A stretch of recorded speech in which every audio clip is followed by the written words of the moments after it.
উজানের ঢল ও বৃষ্টির কারণে গাইবান্ধা ও সিরাজগঞ্জে যমুনা, ব্রহ্মপুত্র, ঘাঘট সহ সব নদ নদীর পানি বাড়ছে।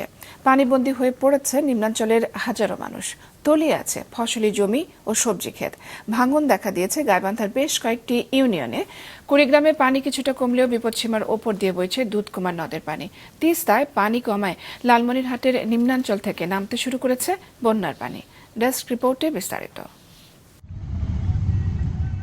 গাইবান্ধায় যমুনা, ব্রহ্মপুত্র, ঘাঘট সহ সব নদ নদীর পানি বাড়তে শুরু করেছে।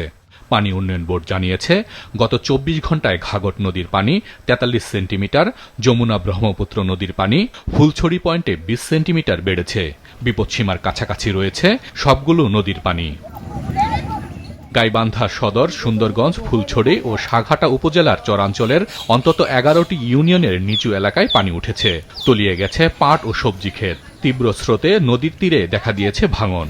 আমাদের এখানে আস্থা চলে গেছে, আমরা আস্থা কাছে দাঁড়িয়ে। পানি আজকে অনেক বাইরে গেছে। আজকে যদি আর একটু পানি বলে তাহলে আমরা ঘরে থাকতে পারবো না। কুড়িগ্রামে দুধকুমার নদের পানি কমলেও বইছে বিপদসীমার ২১ সেন্টিমিটার উপর দিয়ে। অবনতি হতে পারে নিম্নাঞ্চলের বন্যা পরিস্থিতি। পানিবন্দী নাগেশ্বরী উপজেলার ২০ গ্রামের মানুষ।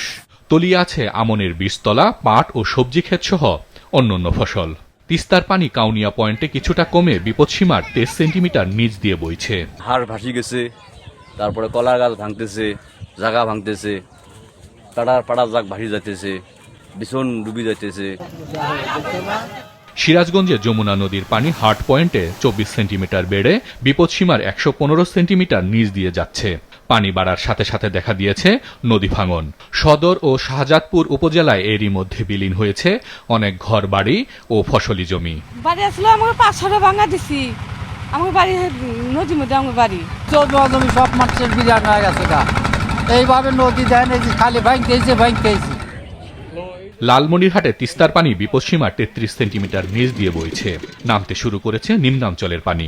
২৪ ঘন্টার মধ্যে জমি থেকে পানি নেমে গেলে ফসলের তেমন ক্ষতি হবে না বলে জানিয়েছে কৃষি বিভাগ। যদিও আগামী ৪৮ ঘন্টায় উত্তরাঞ্চলের প্রায় সব নদ নদীর পানি বাড়তে পারে বলে সতর্ক করেছে পানি উন্নয়ন বোর্ড। এদিকে আগামী ৭২ ঘন্টা সিলেটে সুরমা, কুশিয়ারা এবং ৪৮ ঘন্টা শেরপুর, ময়মনসিংহ ও নেত্রকোনায় সোমেশ্বরী, কংস নদীর পানি সতর্ক সীমায় বইতে পারে। প্লাবিত হতে পারে নিম্নাঞ্চল, জানিয়েছে বন্যা পূর্বাভাস ও সতর্কীকরণ কেন্দ্র। হাসান মেহেদী, মাছরাঙা নিউজ ডেস্ক।